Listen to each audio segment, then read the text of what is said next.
Aujourd'hui, nous ne lançons pas simplement une plateforme informatique. Nous ouvrons une nouvelle manière de servir les citoyens et les entreprises. Le Burundi a fait un choix clair d'aller vers un État moderne, efficace et transparent. Ce choix est au cœur de la vision Burundi, pays émergent en 2040 et pays développé en 2060, mais aussi vers l'atteinte des objectifs du programme de stabilisation macroéconomique sur l'échelon 2025-2027. Il repose sur une conviction simple, celle d'un pays qui se développe durablement, mais aussi qui est capable de mobiliser ses propres ressources, de le gérer avec rigueur et de le mettre au service du bien-être de sa population. C'est précisément l'ambition du projet Ikori. Pendant trop longtemps, payer des impôts ou accomplir une démarche fiscale a été perçu comme un parcours compliqué, coûteux en temps et parfois en énergie. Avec Ikori, nous voulons changer cela. Désormais, un contribuable pourra déclarer et payer ses impôts en ligne, suivre ses opérations à distance, gagner du temps, éviter les files d'attente inutiles, mais aussi bénéficier d'un service public plus rapide, plus clair et plus prévisible. Derrière ces améliorations pratiques se cache un objectif plus grand, celui de renforcer la confiance entre l'administration et les citoyens.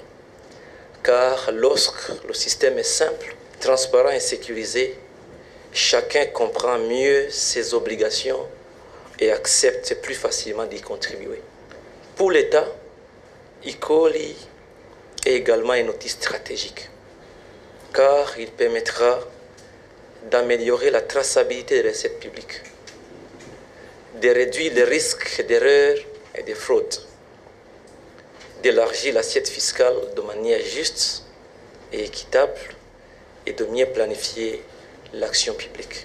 Chaque franc collecté grâce à ce système plus efficace sera un franc supplémentaire pour nos écoles, pour nos hôpitaux, pour nos routes et l'ensemble de services dont nos populations ont besoin.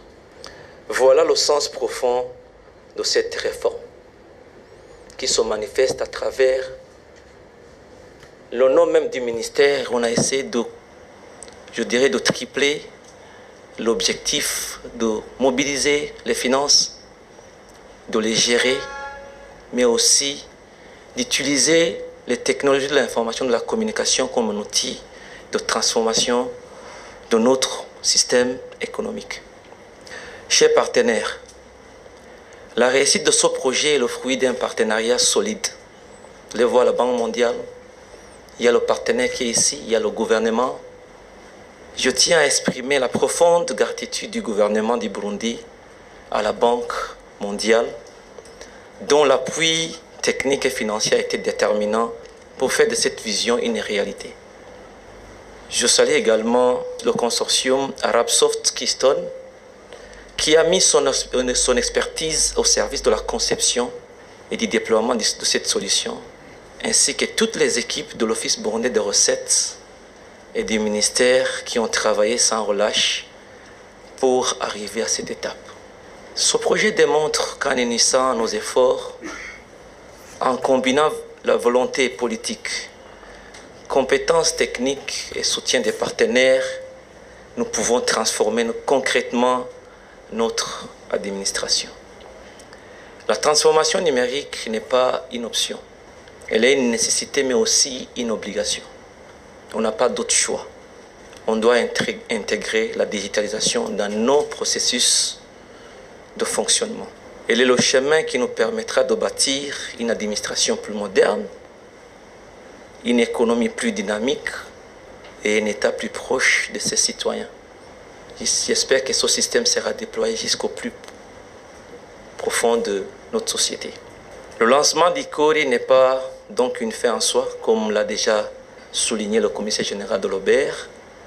c'est le début d'une étape dans la construction d'un système fiscal plus juste, plus efficace et plus transparent. Je voudrais inviter l'ensemble des contribuables, des entreprises et des administrations à s'approprier pleinement de cet outil. Sa réussite dépendra de l'usage et de l'adoption que nous en ferons tous ensemble.